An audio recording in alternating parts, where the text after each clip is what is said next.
세계 여러 민족 가운데 어쩌면 가장 신비로운 민족은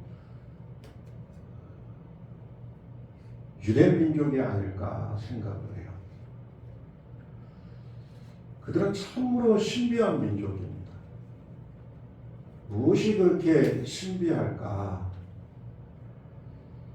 우리가 유대인의 역사, 이스라엘 역사를 보면은 참 고난이 많은 민족이고 그런 역사라는 걸 우리가 잘 알고 있죠. 지난 2000년 동안 엄청난 핍박 그리고 고난을 박해를 받으면서 전 세계의 나라를 잃고 흩어져 살았잖아요. 2000년 동안 나라가 없었어요.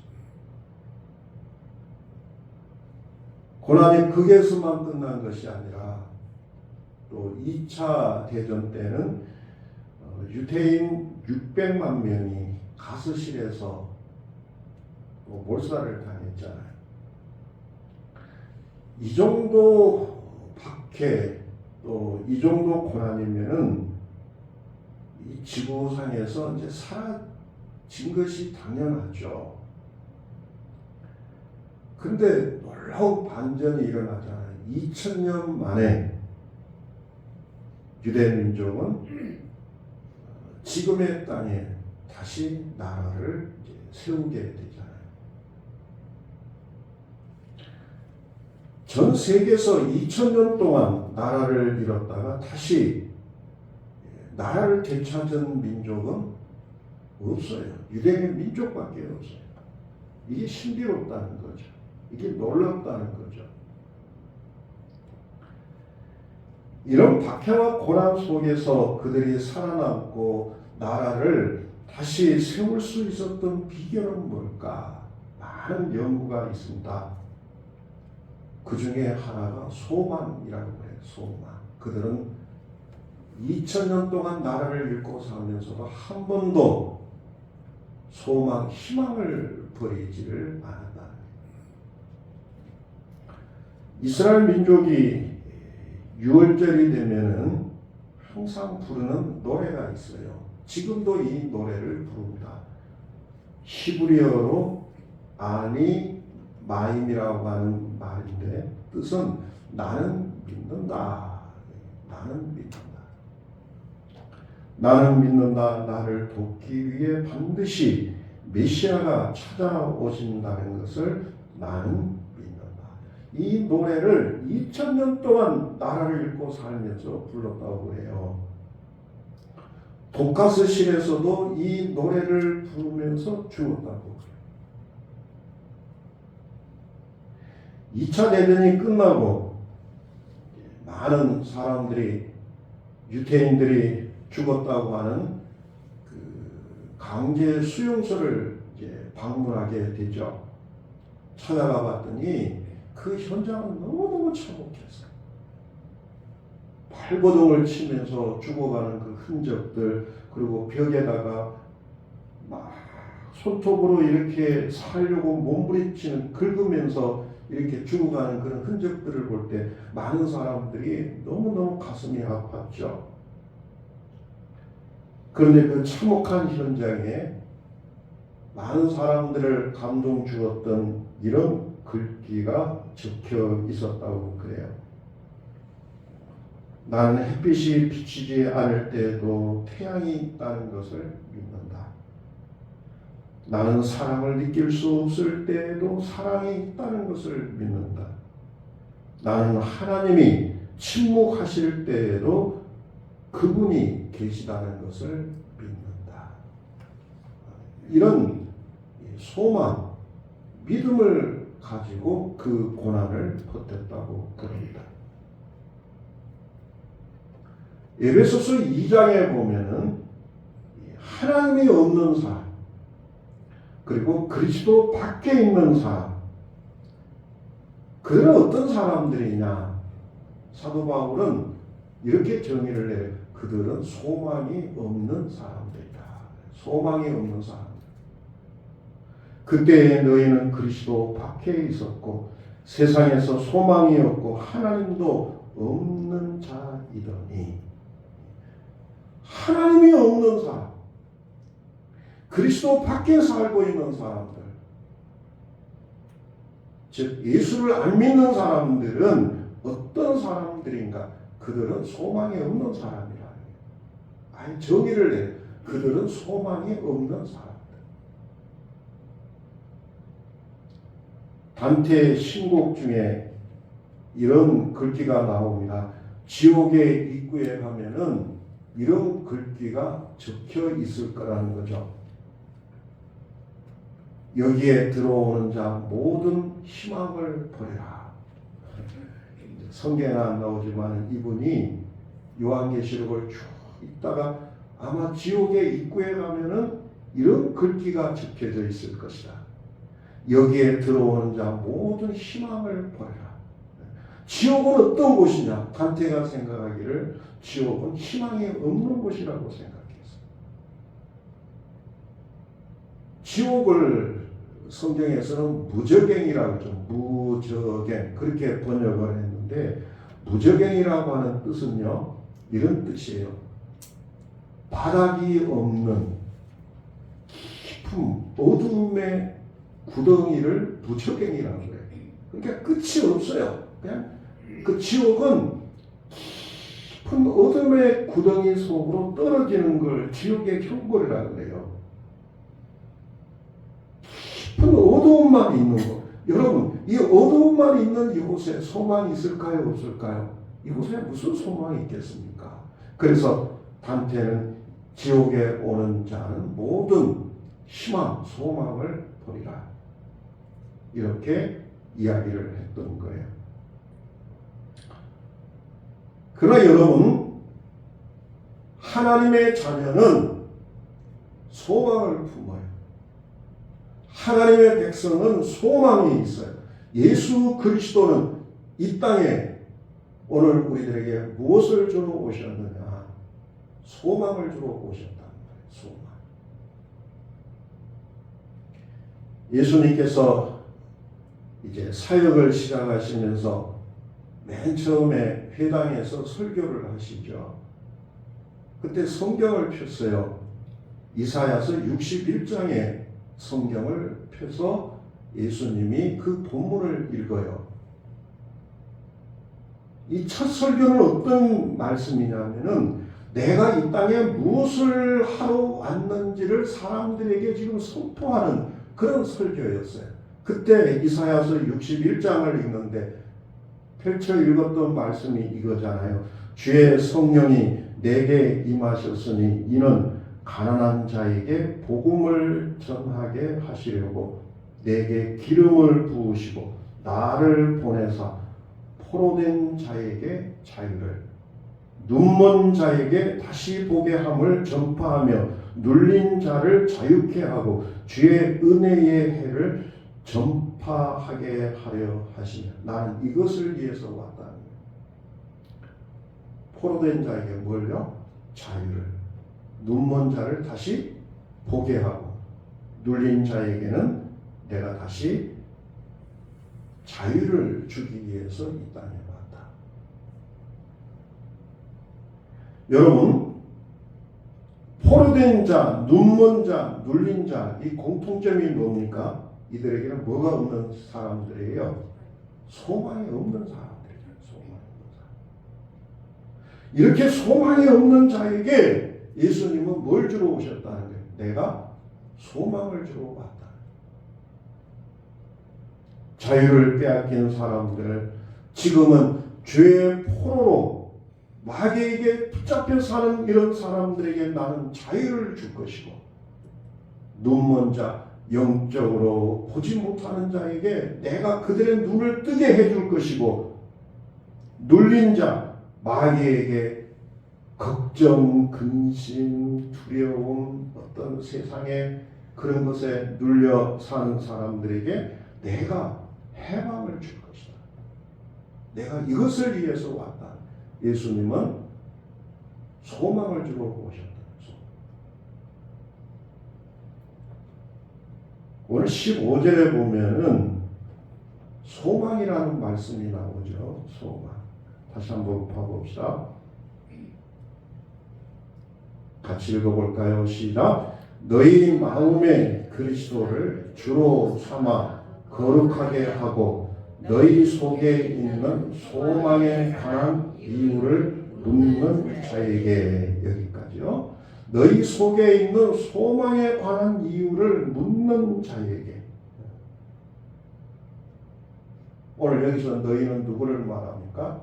예수를 믿는 오늘 우리들을 이야기해요. 세상 사람들이 우리에게 뭘 묻는다는 거예요? 너희들이 가지고 있는 소망의 이유가 뭐냐? 소망의 이유를 묻는다는 거죠. 세상 사람들이 우리를 지금 지켜보고 있다는 거예요. 그러면서 내가 너를 쭉 지켜봤는데 너희들이 그 어려움 속에서도 절망하지 않고 낙심하지 않고 쓰러지지 않고 소망을 품는 그 이유가 뭐냐? 그 이유를 우리들에게 말해달라는 거예요. 굉장한 말씀 아닙니까? 그 정도로 보통 사람들 같으면 죽음을 택하든지 쓰러지든지 낙심하든지 더 이상 일어날 수 없을 텐데 도대체 너희들은 무슨 이유가 있길래 그 어려움 속에서도 다시 소망을 품고 일어나네. 너희 속에 있는 그 소망의 이유가 뭐냐? 그걸 우리들에게 알려주라는 거예요. 사람들이 우리에게 그런 질문을 할 거라는 거죠. 근데 여러분, 만일 세상 사람들이 우리들에게 이 소망에 관한 질문을 하지 않고 다른 질문을 한다면 어떻게 되겠어요? 내가 당신을 쭉 지켜봤는데 예수 믿는다고 하면서 왜 당신은 절망만 하고 있느냐? 왜 당신은 낙심만 하고 있느냐? 나는 그래도 예수를 안 믿어도 행복하게 살고 있는데 너는 예수를 믿는다고 하면서도 왜 얼굴이 그렇게 어둡고 더 불행하게 사느냐? 도대체 그 이유가 뭐냐? 그걸 우리들에게 묻는다면 여러분, 우리가 어떻게 대답할 수가 있겠어요? 언제나 어느 그 방송에서 간증을 하시는 한 분이 그런 이야기를 하더라고요. 이분이 사업을 잘 하시다가 사업이 너무너무 힘들어서 부도 위기에 그 직전까지 이렇게 갔대요. 회사가 월급도 줄 수도 없고 사람들에게 언제 문을 닫아야 될지 깊은 절망에 빠졌대요. 그래서 마지막 택한 것이 나 한 사람 죽으면 모든 것이 끝날 것이다. 그 죽음까지도 생각을 했대요. 그런데 어느 날 친하게 지내는 한 친구가 이분에게 이런 말을 하더래요. 이분은 교회를 전혀 다니지 않는 사람이에요. 어이 자네 왜 그렇게 절망만 하는가? 내가 강남터미널을 지날 때마다 보았는데 거기에 보니까 기도할 수 있는데 왜 걱정하십니까? 이런 글귀를 적어놨더구만. 아니 거기에 보니까 예수 믿는 사람은 기도하면 된다는데 예수 믿는 자네는 왜 기도하지 않고 절망만 하는가? 따끔하게 그런 충고를 하더래요. 아마 성령님께서 그분을 통해서 역사하셨을 거라고 생각해요. 이 말을 듣고는 이 집사님이 그 순간 막 쇠망치로 자기 머리를 치는 것 같은 그런 얻어맞는 충격을 받았다고 해요. 정신을 차렸대요. 내가 이렇게 살면 안 되지. 그래서 다시 무릎 꿇고 기도하고 그러면서 다시 회사를 회복할 수 있었노라고 그런 간증을 하시더라고요. 오늘 여러분, 세상 사람들이 오늘 우리들에게 절망의 이유를 묻는 것이 아니라 오늘 우리에게 소망의 이유를 묻는 그런 은혜가 있기를 바랍니다. 도대체 당신은 뭘 바라보면서 살기에 그렇게 절망하지 않고 이렇게 기쁜 마음으로 살고 그 소망을 나에게도 좀 알려줬으면 좋겠다. 당신이 절망하지 않는 그 이유를 나에게 좀 알려줬으면 좋겠다. 이렇게 묻는다면 여러분, 저는 그것이 곧 감정이고 그것이 곧 전도라고 생각해요.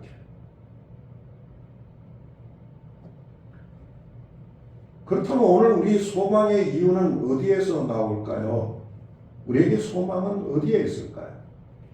우리가 지금 베드로 전서를 읽었는데요. 베드로 전서는 사람들이 제목을 붙이기를 소망의 서신이라고 해요. 소망의 서신. 그만큼 소망이라는 말이 여러 번 나옵니다.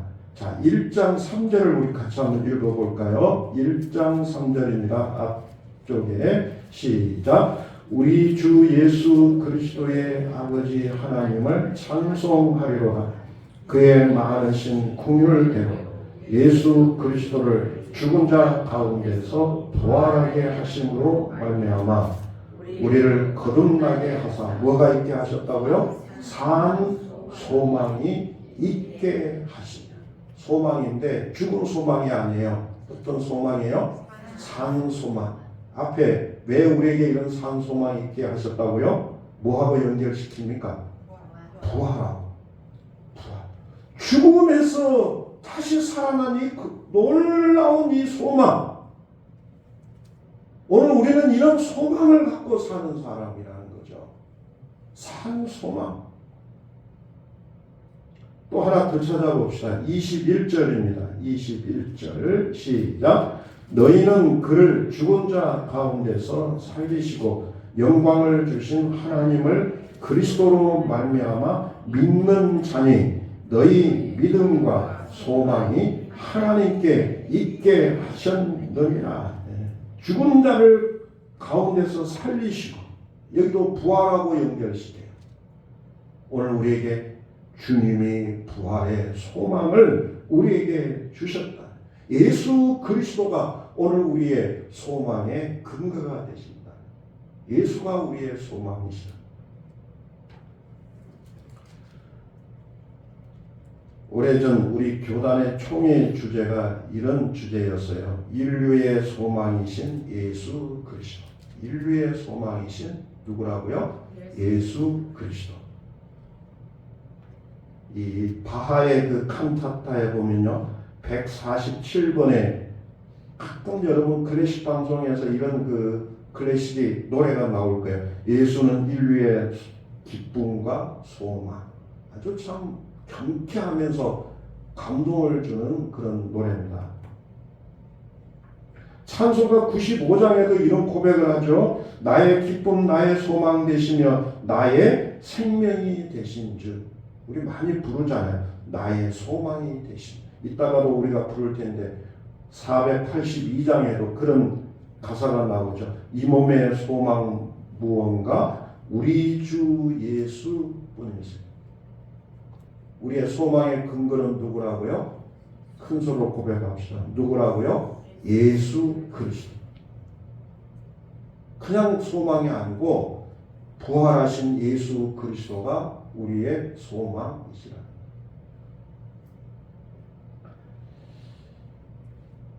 오래전에 여러분들이 보았던 영화 중에 타이타닉이 있잖아요. 참 그 감동적인 그 실화를 이제 영화로 만든 건데 거기에 뭐 두 주인공의 사랑의 이야기가 나오죠. 그건 진짜입니까? 가짜입니까? 가짜예요. 재밌게 하려고. 그리고 뭐 거기서 일어나는 여러 사람들의 이야기도 거의 작가가 지어낸 허구입니다. 그런데 그 영화에서 진짜의 장면이 하나가 있어요. 어떤 거였죠, 여러분? 응? 뭐였어요? 침몰할 때, 배가 침몰할 때 선상에서 연주하던 그 악사들의 이야기, 바이올린 또 여러 그 연주하는 그 사람들의 이야기는 진짜였어요. 연주하던 사람의 그 팀장이 악장이 웰레스라고 하는 사람인데 당시에 사람들이 그걸 보고는 이제 훗날 이제 기사가 된 겁니다. 이분은 믿음이 굉장히 좋은 사람이었다고 그래요. 배가 침몰하니까 더 이상 이제 살 가망이 없잖아요. 그때 배에서 이렇게 이제 연주하던 동료들에게 우리가 죽어가는 이 사람들에게 마지막 평안을 주고 두렵지 않도록 우리가 찬송을 연주하자. 그러면서 움직이지 않고 그 배에서 연주나 그때 연주했던 찬송가 제목이 뭔 줄 압니까? 내 주를 가까이. 그 방송에 그 영화에 보면은 이 선율이 계속 반복이 됩니다. 내 주를 가까이. 영화에는 안 나옵니다만은 당시 현장에 있었던 사람들이 증거하는 내용에 따르면은 내 주를 가까이 찬송을 연주하면서 웰렛을 이 악단장이 사람들에게 이렇게 외쳤다고 그래요. 예수 그리스도를 의지하십시오. 그분을 가까이 하십시오. 예수는 우리의 소망이십니다. 그리고 배와 함께 물속에 잠겼다고 그래요. 이분이 죽어가면서 마지막까지 끝까지 외쳤던 말 뭐라고요? 예수는 우리의 소망이시다. 시편 39편입니다. 주여 내가 무엇을 바라려 나의 소망은 주께 있나이다. 다시요. 나의 소망은 누구에게요? 주께 있나이다. 오늘 이 고백이 우리 모두의 고백이 될 수 있기를 바랍니다. 어려울 때일수록 이걸 붙잡아야 해요. 자식이 나의 소망이 아니라 오직 주님만이 나의 소망이십니다. 돈이 아니라 오직 주님만이 나의 소망이십니다. 오늘 본문에 보면은 베드로는 우리에게 이렇게 또 이야기를 하고 있어요. 오늘 말씀을 다시 한번 봐보세요. 너희 속에 있는 소망에 관한 이유를 묻는 자에게 그 다음 뭐라 그래요? 대답할 것을 사람들이 물으면 대답할 것을 어떻게 하라 그래요? 항상 준비하라. 항상 준비하라. 누군가 나에게 소망의 이유가 뭐냐 물으면은 그 소망의 이유가 바로 내 입에서 나오도록 그렇게 준비를 해 놓으라는 거예요. 바로 뛰쳐나오도록. 군대 가면은 항상 하루하루 준비해야 될 것이 있습니다. 그게 뭔 줄 아세요? 암호예요. 암호. 그리고 군번이라고. 이 두 가지는 이런 옆구리만 찔러도 암호 그러면은 그날 암호를 바로 입에서 나와요. 미적거리면은 그날 기합이에요. 오늘 여러분 누군가 세상 사람들이 오늘 나에게 당신의 소망이 무엇입니까? 이렇게 물었을 때 소망이 뭐더라? 생각하고 있다면 미적거리고 머뭇거리고 있다면 여러분 오늘 우리가 부끄러운 삶을 사는 오늘 누군가 나에게 소망을 물었을 때 내 입에서 바로 뛰쳐나올 수 있기를 바랍니다. 예수 그리스도가 나의 소망이시다. 할렐루야. 이거 신앙 고백이에요. 신앙. 항상이라는 말은요. 항상은 언제나 누구에게나 이런 의미를 갖고 있어요. 그러니까 누구를 만나든지 그리고 언제든지 뭐 좋은 환경이든지 안 좋은 환경 그리고 어디서든지 이 말을 할 수 있도록 준비를 해 놓으라. 준비를 해 놓으라. 기분 좋을 때는 예수고 안 좋을 때는 생각해 봐야 돼요. 그게 아니라 좋을 때나 안 좋을 때나 우리의 소망은 누구라고요? 예수 그리스도. 예수 그리스도. 그 다음 또 보세요. 근데 준비를 어떻게 하라 그럽니까? 온유와 그 다음 또 하나 마음이 뭐예요? 두려움을 하라. 온유와 두려움. 온유는 사람에게 하는 겁니다. 두려움은 하나님께 하는 거예요. 온유라고 하는 것은 부드러움과 친절을 말하죠. 그러니까 사람에게는 어떻게 말하는 거예요? 좀 부드럽게, 좀 친절하게 그렇게 말해요. 소망의 이유가 뭐예요? 좀 싸늘게 예수라니까요. 그렇게 하지 말고 어떻게 하라고요? 예수 그리스도가 나의 소망이십니다. 한번 우리 옆분에게 아주 부드럽게 친절하게 감동되게 한번 고백해 봅시다. 여러분의 소망이 무엇입니까? 예수 그리스도이십니다. 할렐루야. 두려움으로 하라. 이건 하나님께는 두려움으로 하라 그랬는데 어떤 마음이냐면은 정말로 내가 예수 그리스도로 나의 소망을 삼으면서 이 말을 하고 있는지, 아니면은 말로만 입으로만 예수는 나의 소망이라고 말하고 있는지 한번 내 자신을 살펴보라는 거예요. 그래 두렵고 떨리는 마음으로 이 고백을 준비하라는 겁니다. 이제 마칩니다. 예수 그리스도만이 우리의 참 소망인 것을 믿을 수 있기를 바랍니다. 그리고 누군가 나에게 이 소망의 이유를 물었을 때 항상 준비하는 우리 모두가 다 될 수 있기를 바랍니다.